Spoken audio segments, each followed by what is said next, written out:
Welcome to Say There's Ability, a podcast to educate and inform you about disability employment issues. My name is David D'Arcangelo, and I'm your disability policy expert. Hey, it's great to be back with you. This is our second episode. First episode, we talked a little bit about some of the data, some of the definitions about people with disabilities and what we're trying to do. Today, we're building off of that, and I just really want to talk first a little bit about people with disabilities and discrimination. So in terms of employment, when they put the Americans with Disabilities Act together, there's a reason why the first title, ADA has 5 titles, by the way, the first title is employment. And there's a reason why Congress put that first. It's because employment is so important. And why did they put it first?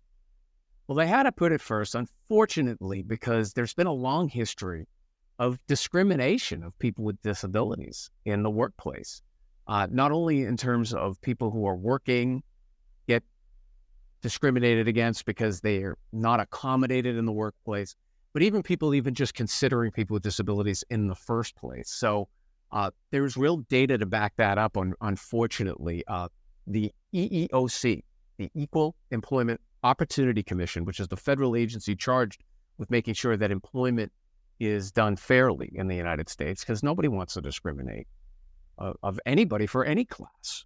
And people with disabilities, unfortunately, are one of the most, if not the most, discriminated groups. Certain years they're the most, some years they're second, but they're always among the highest levels of discrimination. And what's the number one reason for that discrimination? Well, it's failure to accommodate. What's a reasonable accommodation? A reasonable accommodation is something built into the ADA to protect people with disabilities, to ensure that they're provided what they need to be successful in the workplace. There's a particular thing I want to talk about. There was a field study done by the National Bureau of Economic Research on employer hiring behavior. And researchers from Rutgers University, what they did was they sent applications out, okay? And they put together these generic applications and, changed some of the things, but kept them all uniform. But in a third of them, they disclosed and identified that the person was a person with a disability, and they mentioned Asperger's in particular. Then in another third of the application, they mentioned spinal cord injury.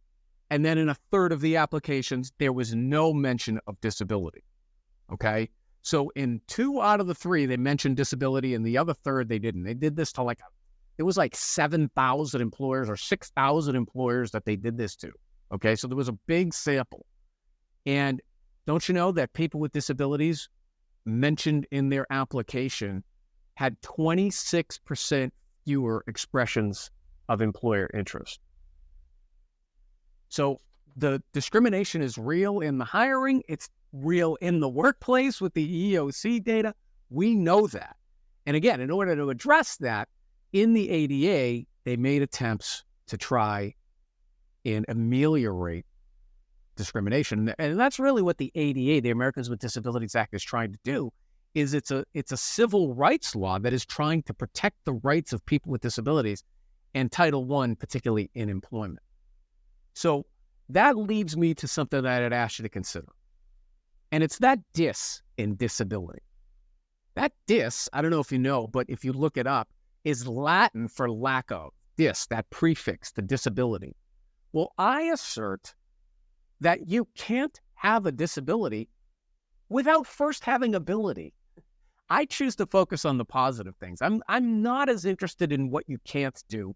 I'm more interested in what you can do and what value you can bring to your employer, to the workforce, and really to society in general, right? So I believe that everybody has ability. And if you're a person with a disability, maybe you need a little bit of an accommodation, you need a little assistance in one area to be able to be in a level playing field. So again, that's the thing I would ask everybody to consider here, is that you can't have a disability without first having ability. We all have ability. So let's focus on ability. If you do a thought experiment for a second, right? And you look at somebody like Shohei Ohtani or LeBron James or, some athlete that is at the highest, Tom Brady at the highest of their profession. Look at a singer like Lady Gaga or Katy Perry or Adele or somebody like that. Again, the height of their profession. And then think of somebody like Stephen Hawking, right? Stephen Hawking, absolutely brilliant when it comes to quantum mechanics. Nobody would question that. Lady Gaga, absolutely brilliant at singing. Shohei Ohtani, absolutely brilliant at baseball. Yet we only view one of those persons as a person with a disability. Well, why is that? We wouldn't say Shohei Ohtani has some intellectual disability because he can't do quantum mechanics like Stephen Hawking can. Right? So I'd ask everybody to focus on ability. We are all in various states of ability.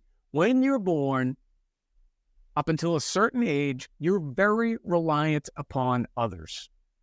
And then generally at the end of life, when you tend to get much older, that tends to happen also that you become more reliant on people. So we have this 50 years of Goldilocks in between when people are of higher states of ability, people without disabilities.